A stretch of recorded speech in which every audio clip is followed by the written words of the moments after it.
자, 지금 60대 남성분이십니다. 무릎이 시큰거리고 아프다고 하셨고 한 달 전에 달리다가 넘어진 적이 있으시다고 합니다. 지금 파스 붙이고 계시다고 하는데요. 병원을 그래도 한번 가보셔야 될 나이가 아닐까 싶긴 하네요. 맞습니다. 네, 이게 60대. 달리다가 넘어졌다라고 하면 어느 정도 그냥 작은 외상은 아닐 거라고 판단은 되고 쿵 넘어지면서 충격이 충분히 무릎 관절에 어느 정도 영향을 미쳤을 것 같습니다. 근데 이 통증이 우리가 일반적으로 잠깐 다친 그런 통증이면 한 2, 3일 정도 지나면 낫죠. 근데 이게 한 달이나 계속 시큰거리고 아프다라고 하시면은 최소한 엑스레이라도 좀 찍어 보시고 그리고 필요한 뭐 이제 주사라든지 약이라도 좀 도움을 받으시다가 네. 그래도 계속 아프다라고 하면은 그때는 어쨌든 연세를 고려를 했을 때 검사를 한번 받아보실 필요가 있겠습니다. 네, 그때 이제 MRI 같은 것도 좀 찍어보시는 게 맞습니다. 좋겠죠. 좋습니다. 지금 상담 잘 해주셨고요. 이 부분 참고하셔서 치료 계획 잘 세워보셨으면 좋겠습니다. 일단 한 달이 지났는데도 통증이 지속된다는 게 조금 좋지 않은 사인인 것 같긴 하네요. 자, 또 이어서 다음 사연 하나 더 만나보도록 하겠습니다. 70대 어머님 전화 주셨습니다. 무릎 인공관절 수명과 재수술 확률이 얼마나 될지 궁금하다라고 하셨고 퇴행성 관절염으로 무릎 인공관절 수술을 앞두고 계시다고 합니다. 아무래도 수술 앞두고 이런저런 걱정들, 고민들 많으실 것 같긴 해요. 맞습니다. 예.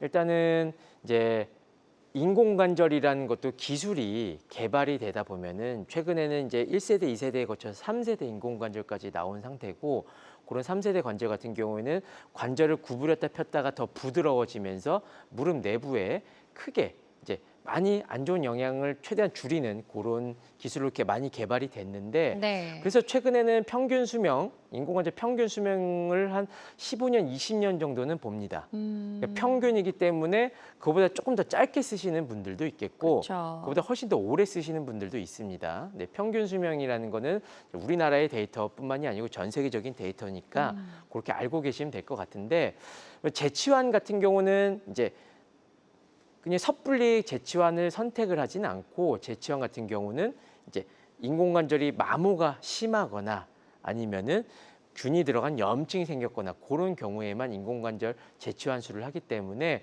일단은 아직은 벌어지지 않은 일에 대해서 재치환까지 걱정을 하시기보다는 네. 지금 어쨌든 큰 수술을 앞두고 계신데 그런 어머님 이렇게 조금 잘 안심시켜드리고 치료 잘 받으시게끔 그렇게 다독여드리는 게 더 좋을 것 같습니다. 네, 좋습니다. 수술 앞두고 이런저런 걱정 많으실 텐데요. 지금 이제 원장님께서 해주신 말씀이 좀 도움이 되셨기를 바랍니다. 자, 계속해서 하나 더 만나보도록 하겠습니다. 30대 남성분이십니다. 격한 운동을 하거나 무리하면 무릎이 아프고 시리고 덜컹거리는 느낌이 있다고 하셨어요. 1년 전쯤에 십자인대 파열이 진단을 받으셨다고 하네요. 예. 이제 일단은 한번 1년 전쯤에 십자인대 파열로 보통 이제 부분 파열이 아닌 이상은 뭐 십자인대를 재건하는 그런 치료를 하게 되는데 1년 정도 지나면 거의 다 이제 일상 운동이나 일상생활 다 회복이 되게 되는데 네. 내 증상이 격한 운동을 하거나 무리하면 좀 아프고 시리고 그런 것보다 더 주의해야 할 증상은 덜렁거리는 느낌이 있다라고 하셨습니다.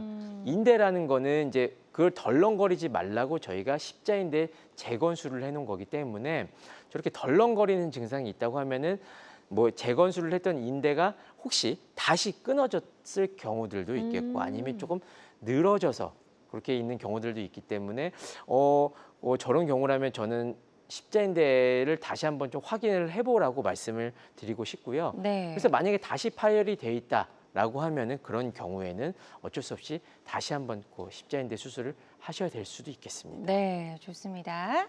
지금 상담 잘 해주셨고요. 이 부분 참고하셔서 치료 계획 잘 세워보셨으면 좋겠습니다. 계속해서 건강 상담 전화는 활짝 열려 있고요. 02-667-0012번으로 전화 주시면 되겠습니다. 지금 저희가 이제 여러 가지 사례들도 좀 만나봤고 전화로 이제 사연 남겨주신 분들의 사례도 좀 만나봤는데요. 뭐 이제 많이 무릎을 쓰신 분들도 계셨고 또 농사하시는 분들도 맞습니다. 계셨어요. 그래서 이 무릎에 좀 좋지 않은 치명적인 어떤 자세들이 좀 있을 것 같거든요. 이제 무릎은 아까 이제 제가 모형으로 말씀을 드렸지만 기본적으로 앞뒤로 움직이는 그런 관절이 되겠는데 네. 여기 화면을 보시면은 요런 우리나 많이 하죠. 요런 양반다리 자세 많이 하게 되는데 네. 그런 경우에는 여기 무릎 안쪽으로 많은 힘이 몰리면서 아. 안쪽에는 연골판이 조금 찢어지거나 그런 경우들이 생길 수 있습니다. 그래서 양반다리는 좋지 않고요. 무릎을 꿇거나 쪼그려 앉는 요런 자세들은 특히 많이 안 좋습니다. 예전에 이게 좀 많이 하셨어요. 많이 하시죠. 네. 쪼그려 앉는 경우에는 무릎의 연골판의 뒤쪽이 마모가 될 확률이 너무 높습니다. 그렇기 때문에 이런 자세들 그리고 내리막길 같은 경우에 이제 어느 정도 조금 천천히 내려가거나 그런 거는 상관이 없겠지만 너무 무턱대고 빨리 내려가는 이런 습관들은 이제 삐끗하면서 무릎에 그쵸. 인대나 그런 경우도 다칠 수 있기 때문에 이런 자세들은 좀 피하시는 것이 좋겠습니다. 네, 자 무릎에 좋지 않은 자세들까지 저희 살펴봤습니다. 정재환 원장님과 무릎 통증을 잡는 다양한 치료 방법들 알아봤는데요. 이런 치료를 앞둔 환자분들이 반드시 알아야 할 주의사항이 있다면 어떤 게 있을까요? 이제 무릎 이제 러닝하면서 이제 결국 이렇게 인공관절 수술까지 이렇게 소개를 드렸는데 네. 이제 치료 단계를 다시 한번 복기를 해보면은 처음에 조금 경미한 통증 같은 경우에는 어느 정도 약이나 찜질 그런 걸로 충분히 증상을 조절할 수가 있겠습니다.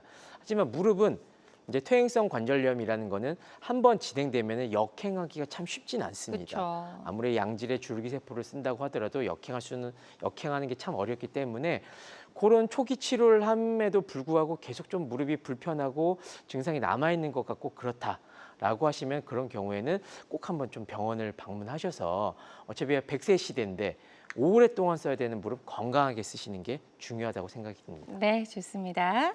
자, 오늘 다양한 치료법 살펴봤습니다. 모든 치료법에는 부작용이 따를 수 있고 개인마다 치료 효과가 다르다는 점, 또 전문의와의 상담을 통해서 적절한 치료를 받는 것이 가장 좋은 선택이라는 점 꼭 기억해 주시길 바랍니다.